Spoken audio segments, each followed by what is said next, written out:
Hi friends, મારી જય Khodiyar studio ચેનલમાં આપનું સ્વાગત છે. આજે આપણે સાંભળીએ રામાયણ અંગે તુલસીદાસજીના વિચારો.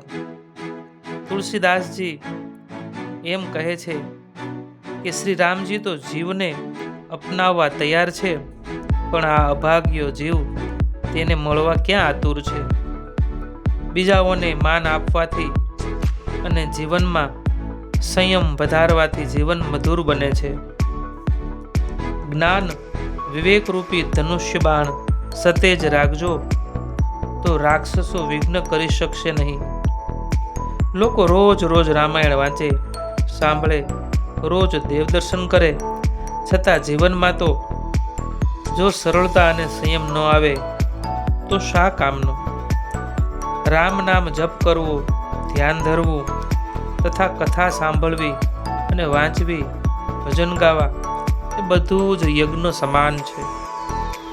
સર્વ પ્રકારે અનુકૂળતા હોય છતાં જેનું મન કોઈ વિષય અને વાસનાઓમાં જતું નથી, તેને જ તો વૈરાગ્ય કહેવાય છે.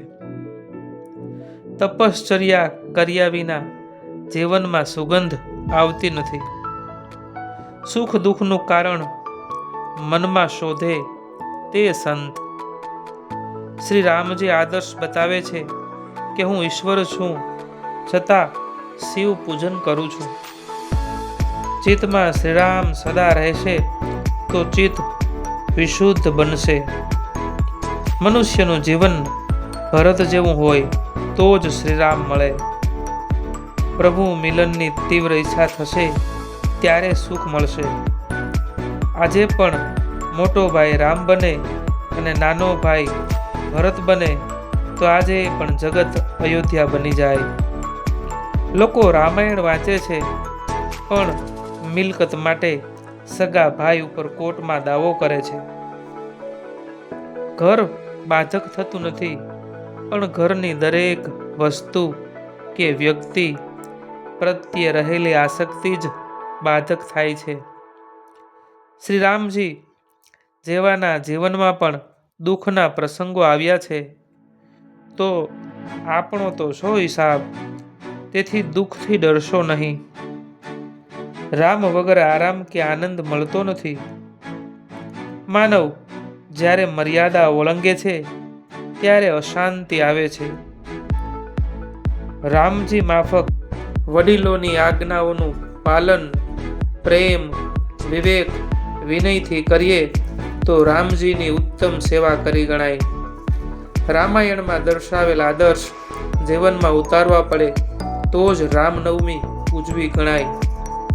મર્યાદાઓનું પાલન, માતા પિતાની સેવા, એક પત્ની વ્રત, ભાઈઓ ઉપર પ્રેમ, ધર્મનું પાલન, નમ્રતા અને સરળતા, આવું જીવન બને તો શ્રી રામજી અવશ્ય આપણી ઉપર રીઝે. રામાયણના 7 કાંડ મનુષ્યની ઉન્નતિના 7 પગથિયા છે. માટે રામાયણ જરૂરથી વાંચજો અને તમારા સંતાનોને પણ વંચાવજો. જો આ વિડીયો સારો લાગે તો લાઈક, શેર અને સબસ્ક્રાઈબ કરવાનું ભૂલતા નહીં. આવા અવનવા વિડીયો જોવા માટે અમારી ચેનલની મુલાકાત લો. જય શ્રી રામ.